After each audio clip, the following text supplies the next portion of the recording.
इस कहानी की शुरुआत में हम जेमिनी नाम के एक ग्रास हॉपर को देखते हैं जो रात में भटकते हुए जपेटो नाम के एक खिलौने बनाने वाले के घर में चला जाता है। वहां वो देखता है कि चारों तरफ खिलौने भरे पड़े हैं और वहीं जपेटो एक लकड़ी का कठपुतली बना रहा होता है। वो इसे अपने मरे हुए बेटे की याद में बना रहा होता है और वो काफी उदास भी लग रहा था। अभी वो उस खिलौने को बना ही रहा होता है कि तभी उसके दरवाजे पे कोई आता है। वहाँ पे एक आदमी था जो उसके दुकान की एक घड़ी को खरीदना चाह रहा था, पर वो उन घड़ियों को किसी को भी बेचता नहीं था क्योंकि उसने उन सबको अपनी वाइफ की याद में बनाया होता है और उसके जाने के बाद उसके पास उसकी निशानी के तौर पे सिर्फ वो घड़ियां ही थी।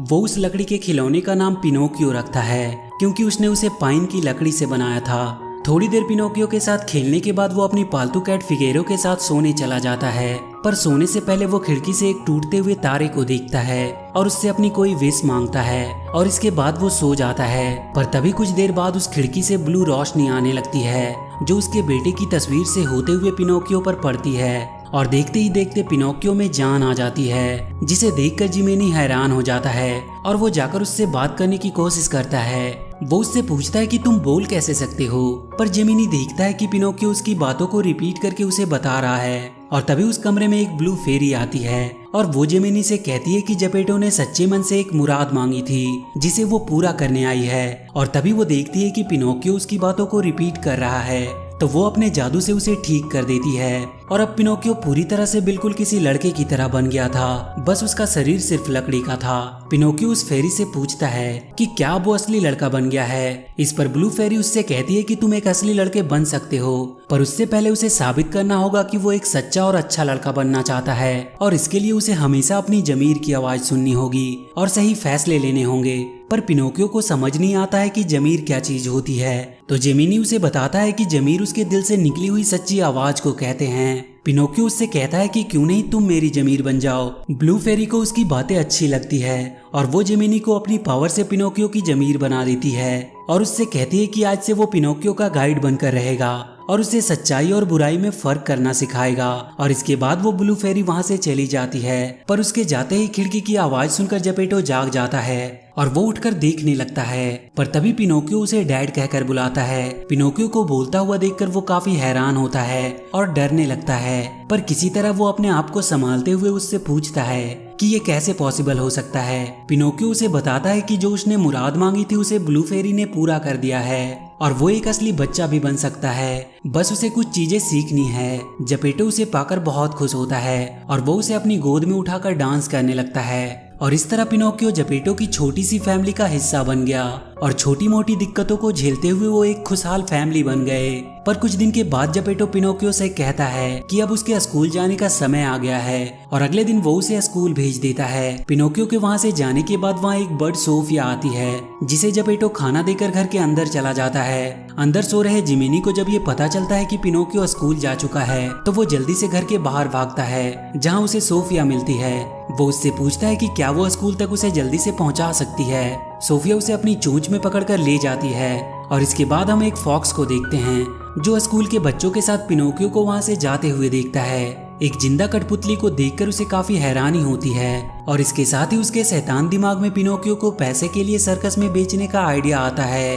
वो जाकर पिनोकियो से बात करता है और उसे समझाता है कि वो सर्कस में काम करके फेमस हो सकता है और इससे उसके डैड भी बहुत खुश होंगे। पिनोकियो को भी उसकी बातें अच्छी लगने लगती है और वो उनके साथ जाने के लिए तैयार हो जाता है। पर तभी जिमिनी को लेकर सोफिया वहां पहुंच जाती है। वो पिनोकियो को उन सब से बचाता है और उसे वहां से ले जाता है और उसे समझाता है कि उसे लालच में कभी भी नहीं पड़ना चाहिए, उसे अभी सिर्फ स्कूल जाने के बारे में सोचना चाहिए क्योंकि उसके डैड यही चाहते हैं। कुछ देर बाद वो दोनों स्कूल के पास पहुंच जाते हैं। जिमिनी उसे स्कूल भेजकर वहीं रुक जाता है, पर कुछ देर बाद ही पिनोकियो को एक कठपुतली होने के कारण स्कूल से निकाल दिया जाता है और तभी जिमिनी के पास वही दोनों फॉक्स आते हैं और वो उसे एक कांच के बोतल में बंद कर देते हैं और फिर वो पिनोकियो के पास जाकर उसे सर्कस में जाने के लिए मनाने लगते हैं। वो उससे कहते हैं कि यह स्कूल उसे कभी भी एक्सेप्ट नहीं करेगा, उसकी जगह तो वहाँ सर्कस में है जहाँ उसे सब लोग इज्जत देंगे।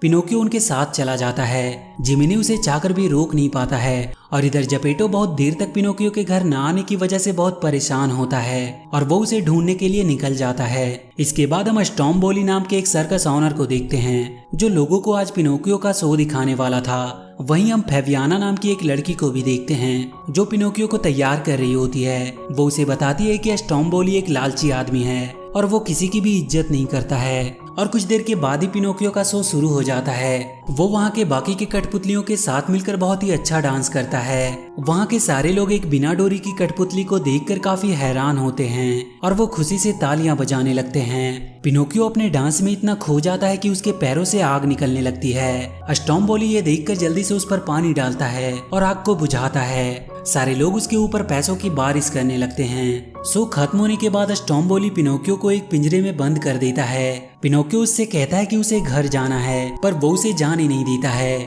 और पिंजरे का ताला लगाकर वहाँ से चला जाता है। पिनोकियो उदास होकर वहीं बैठकर रोने लगता है। इधर जपेटो उसे ढूंढता हुआ उसके स्कूल के पास पहुंचता है, जहां अभी भी जेमिनी उसी बोतल में बंद होता है, पर उसकी आवाज कोई नहीं सुन पा रहा होता है। स्टॉम्बोली अपनी सवारी को लेकर वहां से जा रहा होता है। तभी फेबियाना छुपते हुए पिनोकियो के पास पहुंचती है और अपनी एक कठपुतली के जरिए उसे बताती है कि उसके पिंजरे की चाबी वहीं दीवार पर टंगी है और वो किसी भी तरह उसे वहां से जरूर निकाल देगी। पर तभी वहां पे स्टॉम्बोली आ जाता है, पर तब तक फेबियाना वहां से भाग जाती है। स्टॉम्बोली वहां की खिड़की को अच्छे से बंद कर देता है और वहां से चला जाता है। जेमिनी गिलास के अंदर बैठे बैठे उदास हो रहा था। तभी उसे वहां से स्टॉम्बोली की सवारी आती हुई दिखाई देती है, जिसमें उसे पिनोकियो भी दिखाई देता है। और तभी एक पत्थर के लगने की वजह से उसके ऊपर का वो ग्लास का बोतल हट जाता है और वो भागते हुए पिनोकियो के पास पहुंचता है और उसे वहां से निकालने के बारे में कुछ सोचने लगता है। पर तभी पिनोकियो उससे कुछ झूठी बातें करने लगता है, जिसकी वजह से उसकी नाक लंबी होने लगती है और धीरे धीरे वो उस चाबी तक पहुंच जाती है। जेमिनी उस चाबी को ले लेता है और फिर पिनोकियो उससे कहता है कि उसने झूठ इसीलिए बोला ताकि वो उस चाबी को हासिल कर सके। वो उससे झूठ नहीं बोलना चाहता था। तभी उसकी नाक वापस से छोटी हो जाती है और फिर वो दोनों वहां से निकलकर भागने लगते हैं। पर रास्ते में ही कोई टांगे वाला पिनोकियो को उठा लेता है। उस पे बहुत सारे बच्चे होते हैं। वो टांगे वाला उसे बताता है कि वो लोग प्लेजर आइलैंड की तरफ जा रहे हैं, जहाँ वो पूरी मस्ती कर सकते हैं। कोई किसी को रोकने वाला नहीं होता। उन्हें जो मन करे वो वहाँ कर सकते हैं। जेमिनी भी उस टांगे के पीछे लटका हुआ होता है और कुछ देर के बाद ही वो सब प्लेजर आइलैंड तक पहुंच जाते हैं, जहां सारे बच्चे मस्ती करने लगते हैं। वो वहां पे कुछ भी कर सकते थे। उन्हें वहां पे कुछ भी करने से कोई मना करने वाला नहीं था।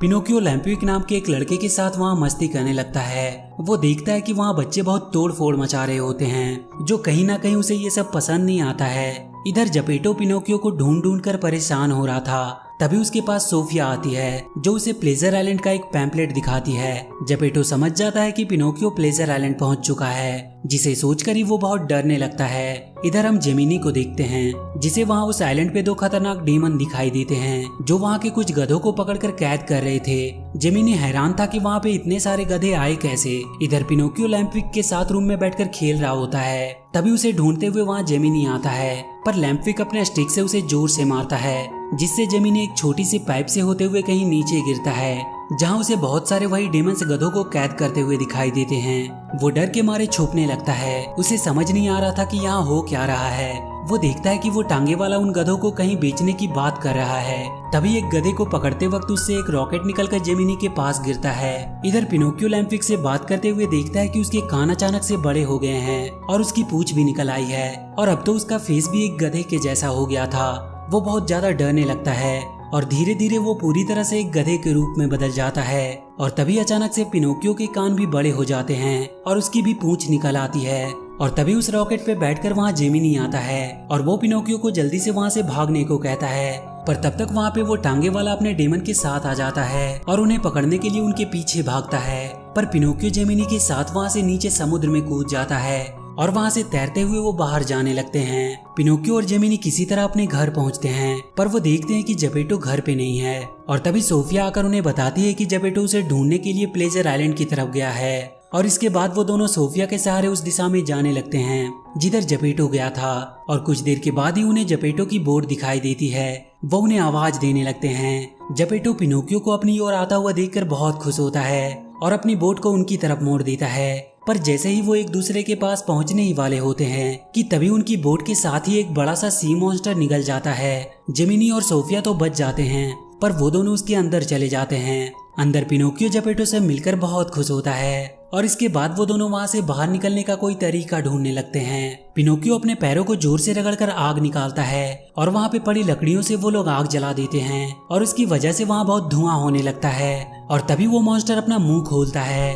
और वो सब अपनी बोट पे बैठकर उस मॉन्स्टर के मुंह से किसी तरह बाहर आते हैं, पर इसमें उनके बोट के 2 टुकड़े हो जाते हैं और जेपेटो पानी में गिर जाता है। पर किसी तरह पिनोकियो उसे बचाकर अपने टूटे हुए बोट पर लाता है। वहाँ पे जेमिनी भी आ जाता है, पर तभी वो मॉन्स्टर एक बार फिर से उनका पीछा करने लगता है। पर पिनोकियो जोर से अपने पैरों को चलाते हुए बोट को किनारे की तरफ ले जाने लगता है और वो उन सबको बचाकर किनारे आइलैंड पे ले आता है। पर वहाँ वो देखता है कि जेपेटो मर चुका है। इससे दुखी होकर पिनोकियो रोने लगता है और उसकी आंख से आंसू निकलकर जेपेटो पर पड़ती है और वो वापस से जिंदा हो जाता है। वो उठकर तुरंत पिनोकियो को गले लगा लेता है और उससे कहता है कि अब उसे एक असली लड़का नहीं चाहिए, क्योंकि वो जैसा भी है उसे वो वैसा ही पसंद है। और इसके साथ ही ये कहानी यहीं पर खत्म हो जाती है। तो वीडियो अगर अच्छी लगी हो तो please do like and share the video and please subscribe to my channel and press that bell icon.